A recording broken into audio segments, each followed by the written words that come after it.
इंद्र आदि सब देवता विष्णु को भूल गए, नारायण को भूल गए, न ध्यान करते, न सेवा करते, न अर्चना करते, न वंदना करते, हर समय भोग में पड़े रहते और भोग न मिले तो लड़ते झगड़ते, ईर्षा करते, क्रोध करते, कभी बारिश करवा देते, कभी अकाल पड़वा देते, जीवों को दुख देने लग गए देवता, तो देवता खत्म हो गए। आपको सुना रहा हूं कथा 1000 बार सुनिए, पर हर बार नई आइडिया से सुनाता हूं।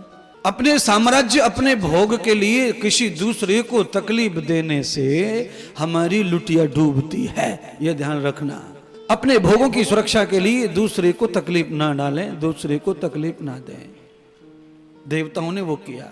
देवता तो इतने हिंसक हो गए थे, इंद्र देवता, कि गोवर्धन की लीला में आपने देखा होगा, भगवान कृष्ण से ईर्षा, घृणा। अरे कृष्ण की पूजा, मेरी पूजा नहीं हो रही है।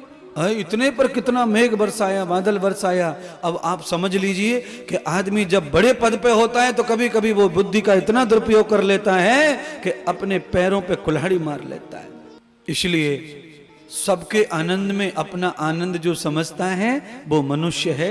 ऐसा महर्षि स्वामी दयानंद मनुष्य के 10 नियम लिखते हैं सत्यार्थ प्रकाश में, उसमें से एक नियम का यही मतलब है। दूसरे की हर्ष में, दूसरे के आनंद में, दूसरे की खुशी में, दूसरे की उन्नति में, दूसरे की सुंदरता में, दूसरे के उत्सवों में जो खुद को आनंदित करता है, जो खुद को शामिल करता है, उसके घर में उत्सव आते रहते हैं। और जो दूसरों के उत्सव से निगाहें फेरता है, उनके उत्सव समाप्त हो जाते हैं। आज उसके घर में खुशी है, तुम खुश रहो, कल तुम्हारे घर भी आएगी वो खुशी।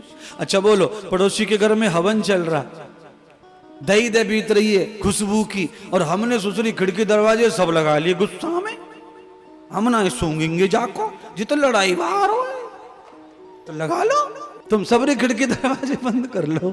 उसको हवन वाले को तो कुछ पड़ी नहीं है तुम्हारी, वो तो दे दड़ादड़ कर रहा है, उसका उसको मिलेगा। घाटा किसको पड़ा? जिसने खिड़की दरवाजे लगाए, उसके घर की तरफ ऑक्सीजन आ रहा था, पूर्व दिशा से हवा चली, हवन पूरा आ रहा दुश्मन के, और दुश्मन ने खिड़की दरवाजे लगा लिए चिढ़ के। फायदा क्या कर लिया? घाटा हो रहा है। इसी को आवाज मैनपुरी इटावा के साइड के जो लोग हैं ना, वो ये कहते हैं सरकार से मिले तो खोर में ले हो। अब खोर माने क्या होता है? यहां तो पूरे देश के लोग बैठे हैं, कुछ तो समझ गए खोर। चलो खोर की जगह कह दो चादर में ले हो। परमात्मा दे रहे हैं तो हर्ष से लो, आनंद से लो, हंस हंस के लो, प्रसन्न होकर के दिव्यता से लो, अपूर्वता से।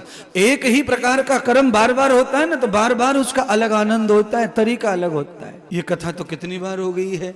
यहाँ कितने लोग तो ऐसे बैठे हैं जो परमानेंट कथा सुन रहे हैं 20 साल से मेरे मुंह से, फिर भी नहीं पेट भर रहा, फिर भी सबसे आगे बैठ रहे हैं आके। इसका मतलब है कि हर बार कथा में अलग प्रकार होता है, अलग रस होता है, अलग स्वाद होता है।